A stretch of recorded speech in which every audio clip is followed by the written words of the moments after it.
Bonjour à toutes et à tous, bonne route si vous prenez la direction du travail, bon appétit si vous en êtes encore au petit déjeuner. Ce matin, nous allons parler d'un événement attendu par tous les professionnels du tourisme, mais aussi et surtout par la population polynésienne qui part à la chasse aux bonnes affaires. Cet événement, c'est bien sûr le Salon du tourisme qui débute demain au Parc Expo de Mamao. Pour en parler ce matin, nous recevons dans l'invité café notre ravissante ministre du Tourisme, Nicole Boutot. Madame la ministre, bonjour.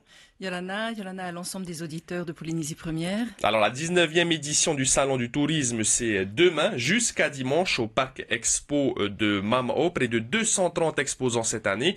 Il y a en fait deux salons chaque année. C'est donc le premier de 2017. C'est le deuxième. Le deuxième donc de 2017. Est-ce que le Salon du Tourisme est incontestablement devenu un événement qui booste entre guillemets le chiffre d'affaires local? Oui, qui booste bien sûr. Ça a vraiment été la très bonne idée et on peut remercier effectivement ceux qui sont à l'initiative de ce salon, qui est un salon du tourisme d'intérieur. L'idée était à ce moment-là de proposer aux Polynésiens, aux résidents, plutôt que d'aller visiter les pays à l'extérieur, avant tout de visiter la diversité de nos archipels et ainsi participer à l'économie et faire travailler les professionnels qui sont au rendez-vous et qui attendent chaque année ce rendez-vous et ce salon. Alors les résidents, c'est vraiment la cible principale pour ce salon? C'est la cible principale puisque toute la communication est faite pour les résidents, que ce soit les Polynésiens de souche, les Polynésiens d'adoption, ceux qui viennent passer quelques années chez nous.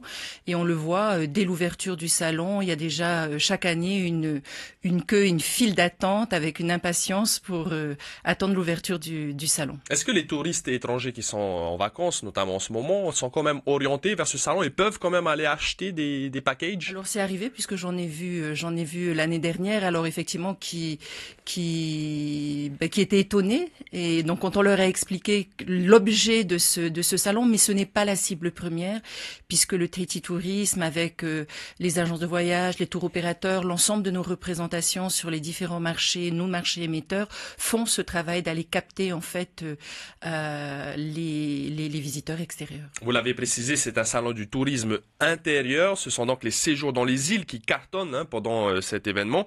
C'est surtout pour remplir justement le carnet d'adresses de ces prestataires dans les îles que ce salon est organisé? Alors déjà, ce salon ne pourrait pas se faire s'il n'y avait pas le fort partenariat avec Air Tahiti, puisque vous le savez, Air Tahiti offre des tarifs exceptionnels à l'occasion de ce salon. Moitié prix quasi. Ça va jusqu'à moitié prix et le partenariat avec les hébergeurs, puisque pas que les hébergeurs, il y a de plus en plus de prestataires également qui sont présents, les compagnies de croisière. Donc en fait, les packages qui sont proposés sont vraiment intéressants et permettent surtout aux archipels les plus éloignés de bénéficier de cette manne du tourisme d'intérieur. J'ai participé à la première journée du séminaire des pensions de famille et particulièrement les pensions de famille attendent chaque année parce que ça permet au moins sur 6 mois dans l'année à la suite des deux salons d'avoir des taux de remplissage plus importants pour eux. Plus d'activités. Justement, pour parler un peu plus en profondeur des pensions de famille, avant justement de parler de ce séminaire, juste quelques chiffres. 15 000 visiteurs sur les 3 journées lors du dernier salon, plus de 3 300 billets d'avion à Tahiti vendus. Ces chiffres sont satisfaisants pour vous? Très satisfaisants et on voit d'année en année effectivement l'évolution. On constate que en termes d'exposants, on a 10% de plus d'exposants qu'au mois de février. Ça veut dire qu'il y a une vraie dynamique. Il faut savoir que les stands sont quand même payants, plus de prestataires. C'est plus les prestataires en fait les hébergeurs sont toujours présents. Donc on sent qu'il y a une vraie dynamique.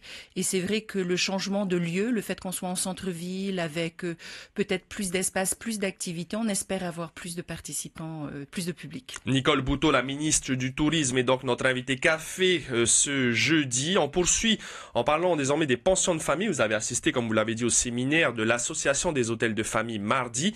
Le pays va mettre en place un programme de formation spécifique qui leur sera destiné. Qu'est-ce qui sera proposé dans cette formation? Alors c'est un programme de formation que nous avons élaboré donc avec l'association. L'idée, ils savent faire, ils savent accueillir, mais ils nous ont fait remonter un certain nombre, les pensions nous ont fait remonter un certain nombre de besoins qui peuvent être multiples. Ça peut être de l'accompagnement à la gestion d'entreprise, c'est la commercialisation, c'est du marketing, c'est l'optimisation de l'utilisation des outils numériques. Comment optimiser les réseaux sociaux et sa commercialisation à travers ces outils du numérique. Mais c'est également des questions de sécurité, c'est-à-dire je suis dans une île éloignée, j'ai un de mes clients qui a un souci, comment je fais les gestes de premier secours. Donc, et ça va être à la carte, c'est-à-dire que nous aurons un tronc commun, mais il y aura, nos formateurs vont se déployer dans les archipels sur 2 ans, et ce sera aussi à la carte, l'idée n'étant pas de faire du copier-coller partout, les besoins peuvent être différents en fonction des îles. Donc une formation qui sera étalée sur 2 ans. Alors. Étalée sur 2 ans et qui démarrera au mois d'octobre. D'accord. En sachant que, en accord avec l'association, nous démarrons par les îles qui en ont aujourd'hui le plus besoin et qui sont aujourd'hui les moins fréquentées et qui ont besoin d'être boostées, et qui ont besoin de retrouver le moral, parce que des fois il y a un avion par semaine et que voilà, elles sont demandeuses. Ces pensions sont demandeuses. Et vous serez d'ailleurs accompagné par des représentants de pensions de famille au premier salon de Haïti à Montréal. Ça va se passer du 7 au 9 septembre au Canada. Le Canada, c'est un marché qui se développe? C'est un marché qui se développe. C'est un marché qui est particulièrement, je dirais, prometteur, et je dirais notamment pour les pensions de famille, parce que le peuple canadien est un peuple un petit peu, même s'il fait froid au Canada, je trouve que c'est des gens du soleil, ils sont souriants, ils sont amicaux, ils recherchent le contact avec l'autre, et vraiment c'est un marché qui est vraiment prometteur pour les pensions de famille. Donc il y aura une dizaine de représentants des pensions de famille des archipels, mais également ce n'est pas qu'un salon du tourisme. Nous allons valoriser et promouvoir la destination, mais il y aura également des représentants des autres secteurs à l'exportation, donc du secteur primaire, pêche, agriculture, le noni notamment, la vanille, la permaculture, tous les produits à l'export seront présents également. La Polynésie a une représentation au Canada, mais n'en a plus en Russie. Qu'est-ce qu'il en est aujourd'hui? Alors effectivement, depuis le 1er août, au mois de juin, le conseil d'administration du Tahiti Tourisme a pris la décision effectivement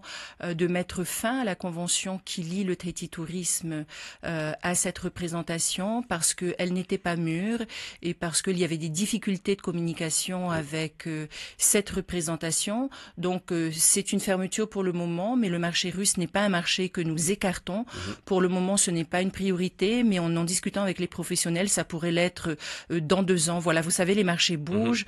Là, en Angleterre, la décision a été prise de changer la représentation, et c'est ce que je trouve intéressant dans l'action du Tahiti Tourisme, c'est qu'ils le remettent en concurrence systématiquement, c'est-à-dire qu'à un moment, s'ils sentent qu'il y a un petit coup de moins, eh bien, ils relancent les appels à candidature pour redynamiser le marché. Et la subvention, le reste de la subvention, 15 millions environ qui avait été alloué? Alors, 3 millions ont été alloués, le reste va être redéployé sur les autres marchés. D'accord. Merci Nicole Bouteau, ministre du Tourisme, d'avoir accepté notre invitation. La 19e édition du Salon du Tourisme, ça commence demain et jusqu'à dimanche au Parc Expo de Mamao. Vous accompagnerez ensuite plusieurs dizaines de représentants de pensions de famille au premier Salon Tahiti à Montréal qui va se dérouler du 7 au 9 septembre. Mais avant cela, vous rencontrerez les représentants de Tahiti Tourisme avant le début de la conférence annuelle des représentants de Tahiti Tourisme. Ce sera du 4 au 8 septembre. Merci en tout cas, Madame la Ministre, d'avoir accepté notre invitation. Majou Joumete pour cette invitation. Très belle journée.